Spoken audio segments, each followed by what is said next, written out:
So I want to talk about something very important in regards to the return of Budokai Tenkaichi in this video. But before I start, I have a question for you guys. Do you think they're going to call this game Budokai Tenkaichi 4? Are they going to do like Dragon Ball Super Tenkaichi? Or something completely simple like Budokai Tenkaichi, but just modern? Give me your best guesses. Let's see who actually can call this right. And you better not add your comment months from now when we get the actual reveal of the game. So something I want to talk about also before I get into the big meat of the video is the website. The official website for Dragon Ball Budokai Tenkaichi, or I guess Dragon Ball Z games, Dragon Ball games I should say, because it's not really Z anymore, mentions Tenkaichi 1, 2, and 3 specifically. And the reason why this is important is because when Tenkaichi was revealed about a week ago now, we were all excited. We still are. But part of me immediately thought, what if they're just using the name and they're going to just try to do something different? The reason why this is an issue is because the last time they did that, they gave us Ultra Tenkaichi, which was not a Tenkaichi game. They did that solely because they know how important the name was to us here in the West and the rest of the world, and they figured if we slap Tenkaichi on the game, it's gonna sell. And it did. It just wasn't that game that we wanted, and we were all pretty disappointed in the end. So part of me immediately thought, what if this is actually what ends up happening?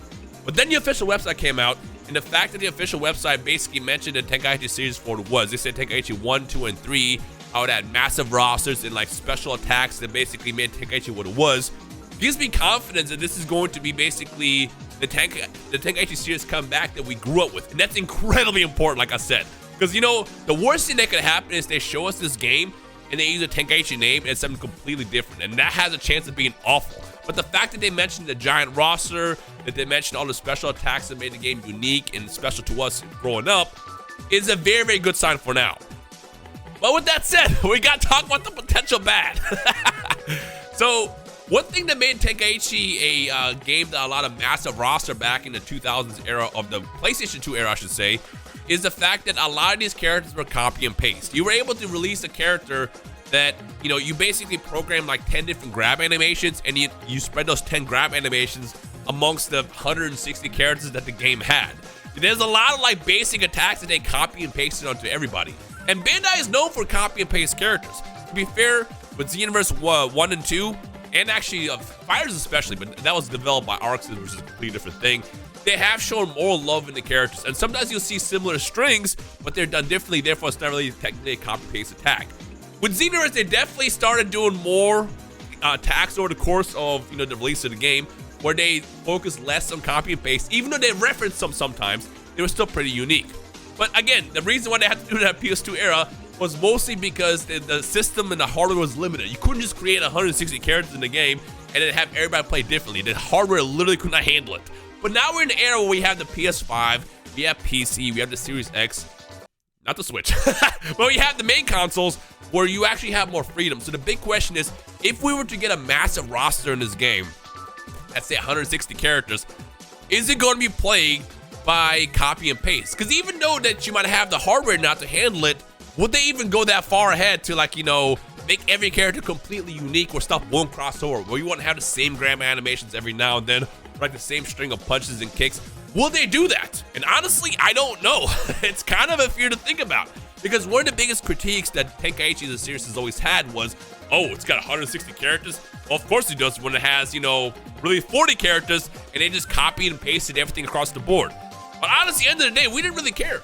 As kids growing up, you know, as long as we got to play as Goku and Vegeta, Gohan, you know, all our favorite characters, whenever they had certain attacks crossover, like having the same grab animation in Goku and Broly, we didn't care, because at the end of the day, we're still having a blast playing this game and recreating some of our most favorite what-if battles in our heads, not even in our heads, but in front of our TVs and our consoles. But it's still something to think about. Like, is this going to be an issue if it happens? And then the other question now goes, what if they try not to actually go after the massive roster? Like, let's say they don't drop the game with 160 characters. Let's say they do 100 characters, but every character is unique. Is that, like, good or bad? I'll be real with you. I'd rather get 100 characters total if every character is different, as opposed to getting 200 characters where half the roster plays like each other. I mean, over time, that would get kind of boring. But again, to each their own. Some people prefer having the massive roster choices if there's like attacks that cross over versus, you know, having smaller choices. But again, referencing back to the website, this is why it's important. The website solely the messaging that they had was massive roster, special attacks, yada, yada, yada, yada. And the other thing that's also important about the website, the way it was designed, or not design, but the way they had the messaging is they didn't mention other games. You know, obviously you had Tenkaichi Tag, which was a spin-off that came out later. You know, the Rage and Blast series was kind of based on Tenkaichi later, but was a bit dumbed down. And there's also the possibility where it's like, what if this is a Tenkaichi, but it's really Rage and Blast 3?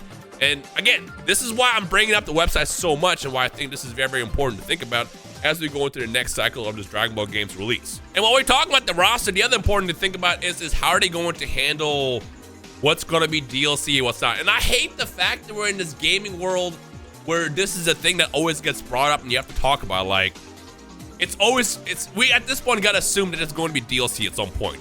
Because the way they develop it is they have their deadlines of what they can release and work on as much as possible up to the point where the game is due.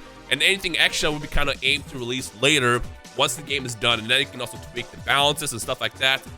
The question is what are we going to get at launch? And that's why in my initial video when I talked about it last week, I was worried whether or not this is going to be like a future trilogy. Because if it's a trilogy, it gives me an excuse to drop like Budokai Tenkaichi essentially 1 on the PS5. And then work on 2, and then work on 3. So by the time 2 and 3 come out, the game is basically perfected to what we want and what we enjoyed.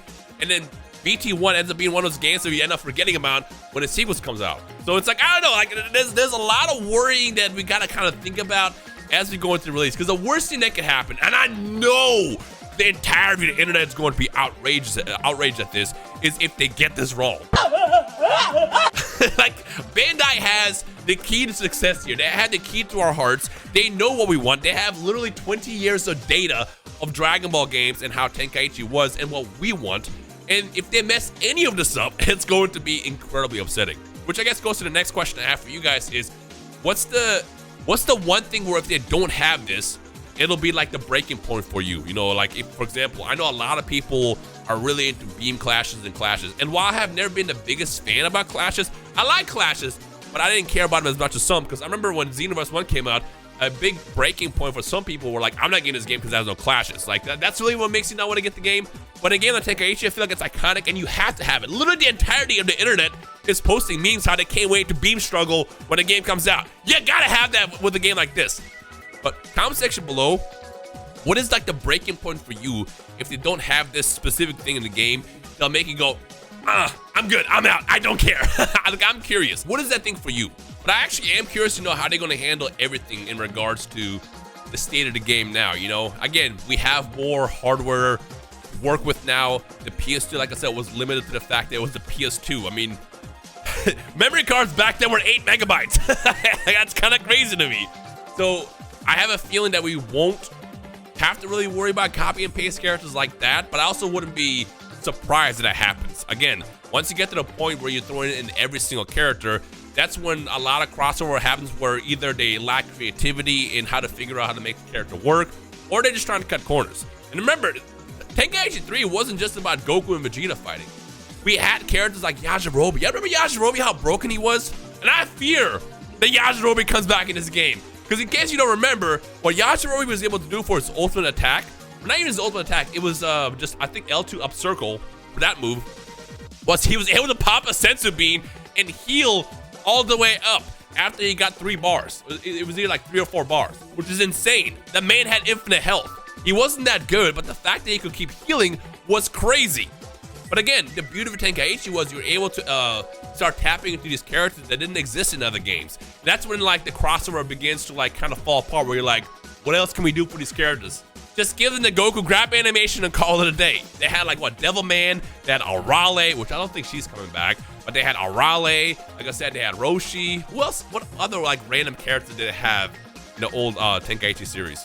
The point is at which point are they gonna start kind of cutting corners where it's like, yeah, this character's less important. Let's give them copy and paste stuff and call it a day. But again, I do want to point out that the main reason why this is done in the PS2 era was just because the hardware was so limited.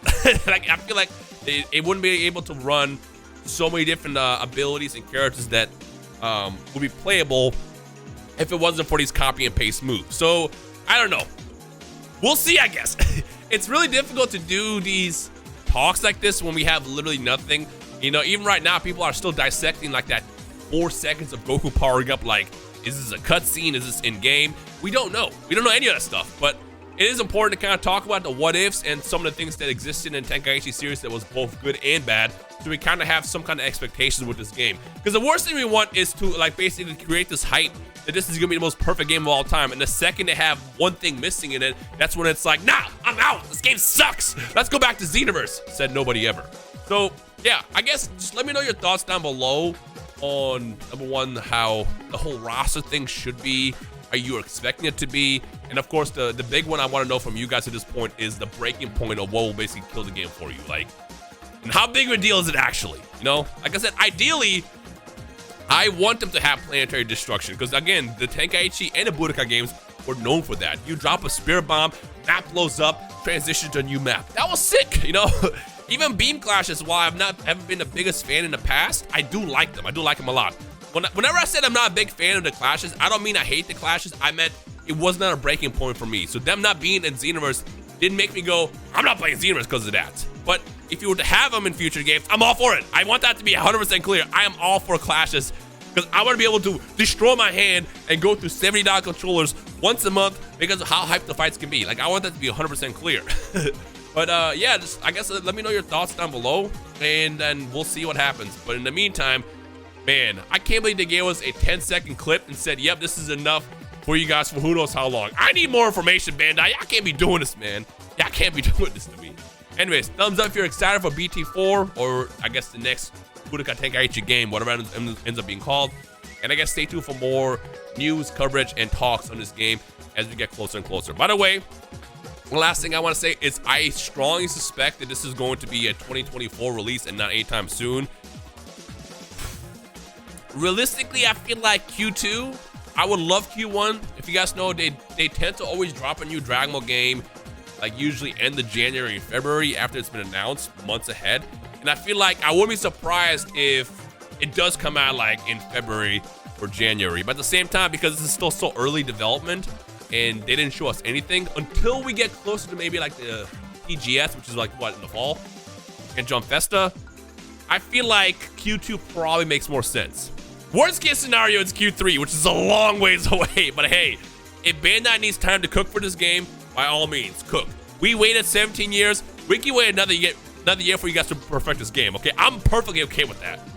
And I'm sure I speak for everyone, except for the one person who's gonna be like, nah, I want this game next week, and they want the game to be all ass and stuff. But the rest of us, we waited long enough. We can wait a little bit long for them to perfect this game, so we have the perfect Dragon Ball Simulator when it comes out in 2024. So yeah, stay tuned for more. Like I said, thumbs up if you're excited, and let me know like your biggest gripes or what you don't want to see in the game. And now, I guess I'll see you guys in the comment section of this video. Peace.